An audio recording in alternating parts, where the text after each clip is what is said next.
سلام وقت بخیر. توی این کلیپ قراره قسمت‌های مختلف داشبورد سایت 10X رو با هم بررسی کنیم. کادر اول مانثلی پرافیت میزان سود ماهانه شما از پنل‌های مختلف سایت 10X رو نمایش داده. اگه داخل پنل اول دیفالت سرمایه گذاری کرده باشین ماهانه 14%، پنل دوم 17% و پنل سوم 25% سود ماهانه به شما تعلق میگیره.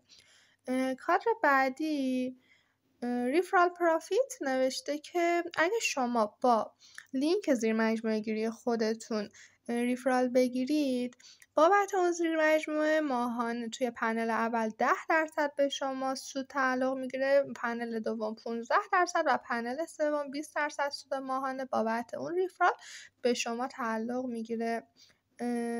کادر بعدی مینیمم پروفیل ویندراف گفته که حداقل برداشت شما از سایت 10X توی پنل اول 5 تتر، پنل دوم 1000 تتر، پنل سوم 5000 تتره.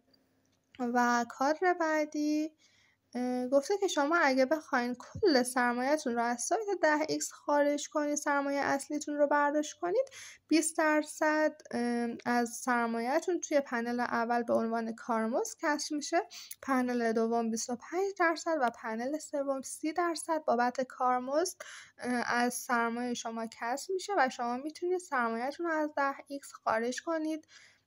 و کادر آخر مینیمم بالانس گفته که حداقل واریز شما به سایت 10X توی پنل اول 10 تتر، پنل دوم 4000 تتر و پنل سوم 20000 تتره. این پایین کادر سبز رنگ این آدرس به شما آدرس 10X رو داده، آدرس واریز، و روی دیپازیت که کلیک کنید این آدرس رو میتونید کپی کنید و از داخل صرافیتون تتر به 10X واریز کنید. کادر دوم ریفرال تعداد ریفرال و زیر مجموعه های شما رو نمایش داده. کادر سوم لینک زیر مجموعه گیری شما رو گذاشته، این مختص خودتونه، میتونید کپیش کنید و برای دوستان و آشنایانتون ارسال کنید تا زیر مجموعه شما بشن. از پنل های سایت هم میتونید واریزی انجام بدین. پنل اول رو اگه روی این قسمت کلیک کنید بازم به شما آدرس واریز میده و شما میتونید به سایت 10X واریزی داشته باشید.